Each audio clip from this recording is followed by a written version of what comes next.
but they fight. The reason is the mind is conditioned that you must fight for your religion. Now, they have no religion within. There's no religion that is working out in their lives. They might be the most corrupt, most immoral people, but they belong to a particular religion, like a club.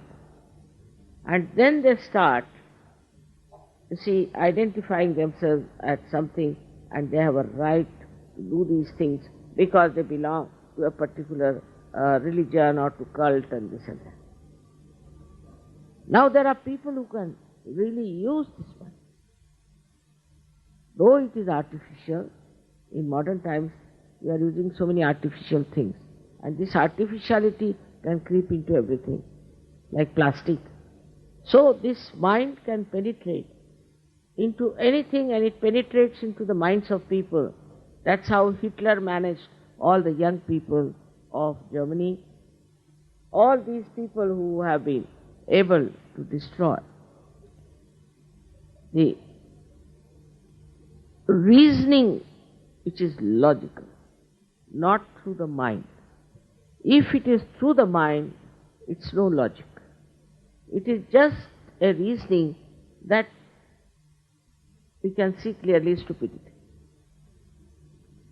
Because this mind, which is just a bubble as I told you, and is so limited that it cannot comprehend the beauty, the glory, the expanse of reality.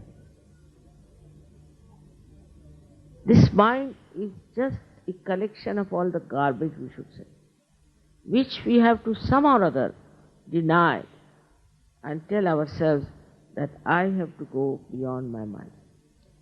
So-called mind of mine has done no good for me. And this mind of mine, which has been all the time controlling me, is just like the watch we have made and it is controlling us, or like the computer that controls us. So, we have to be careful that we are the ones who have created this mind, and this mind has no business to control us. Many people try to control the mind. There's a way of doing it, that I'll control my mind. Now try to understand, how will you control the mind? Only through mind, either by ego or by your conditioning. You have no means of controlling your mind, because it is the mind which you have created, and that is just existing there, which you cannot control, though you might think I can control. You have to go beyond this mind, and to go beyond this mind, the most helpful thing is Kundalini awake. Because she passes through your limbic area, pierces through your fontanelle bone area, and just takes you away, out, into the realm of reality. And the yoga takes place between your brain, I should say, your heart, with this all-pervading power. She's the one which connects. She's the one who does it. Many people are doing Sahaj Yog, I know that. But it's difficult for them sometimes to get to meditation, to establish this thoughtless awareness, which is an extremely important state which you all should achieve. So many Sahaj Yogis are there, and I'm happy to know that they are getting deeper and deeper. But as long as they are in the turmoil of their mind, they cannot progress. Whatever is created out of their mind has no reality in it, is very limited, and is also sometimes very repulsive. Because with this mind, people start thinking, I am such and such. Now you become, supposing, I don't know what position, but supposing you become the governor. Then you think you can do what you like because you have become the governor. This mind doesn't know that you have become the governor, you are not the governor. This governorship is ruling you, not that you are ruling the governorship. Once these ideas come into your head, you start behaving in a manner in which you should not be. Even among Sahaj Yogis, there are leaders. Leaders also start sometimes thinking, oh, I'm a leader. It's a myth, absolute myth. Leadership in Sahaj Yoga is an absolute myth which you should. But once they know they are leaders, see, they become sort of absolutely mindful and full of thoughts. Thoughts how to dominate, how to control.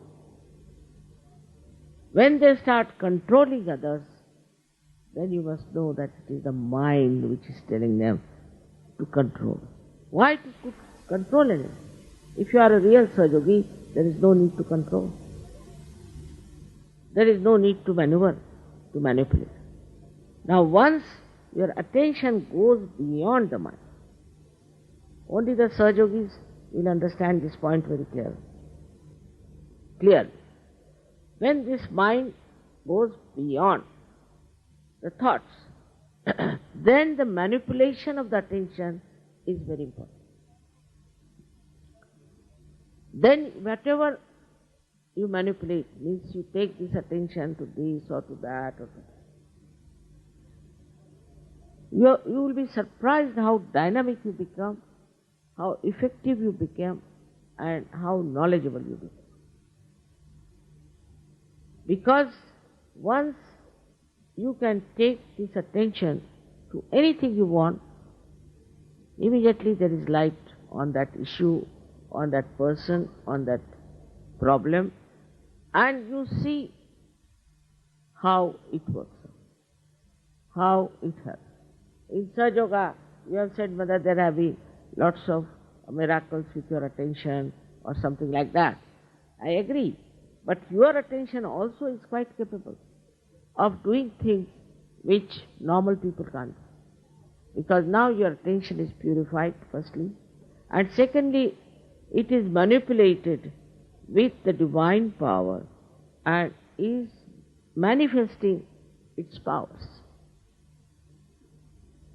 But before that, I have seen people who come to Sahaj Yoga, they send me letters of crying, Mother, this is happening, that is happening, my father is sick and my leg is paining, my hands are paining, all kinds of things.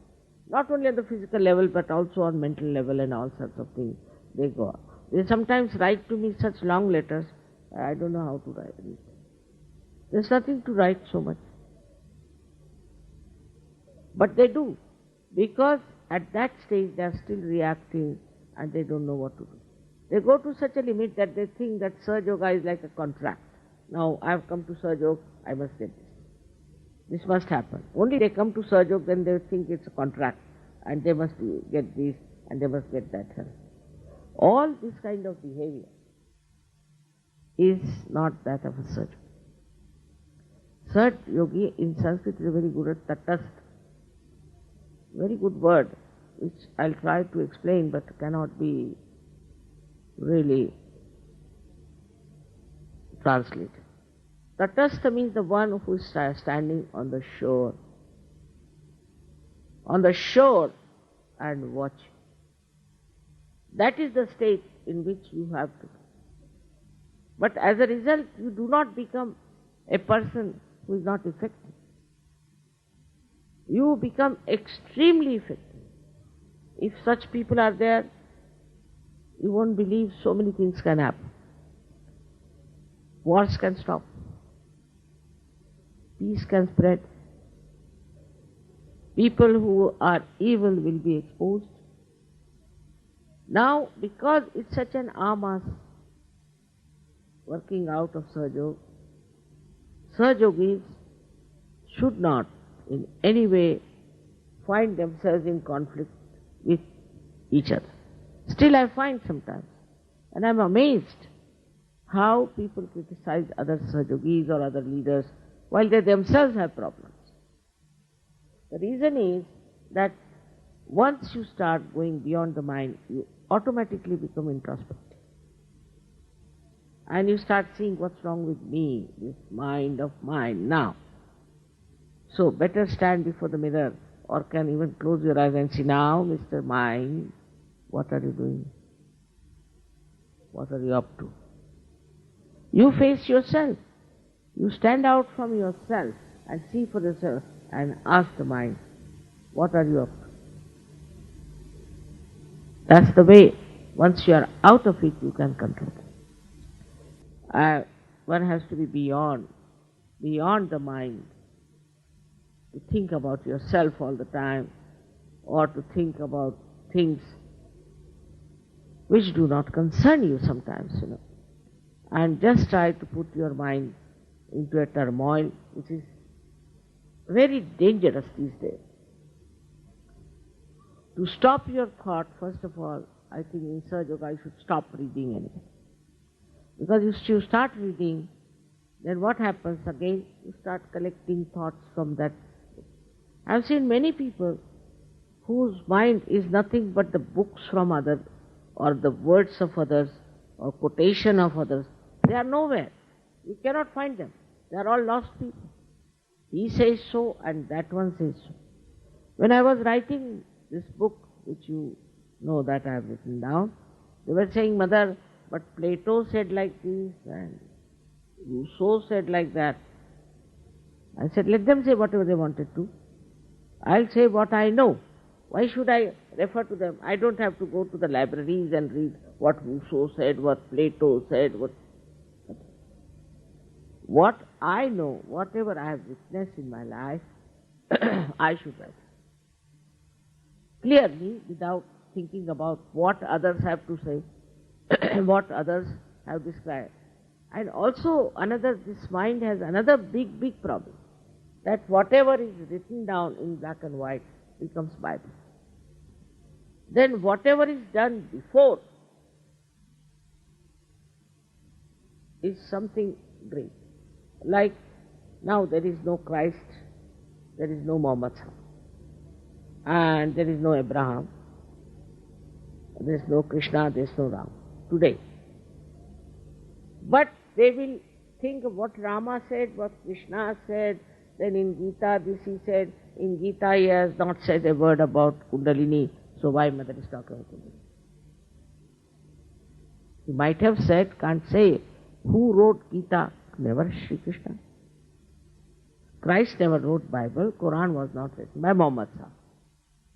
So what they have said, why should you worry about that?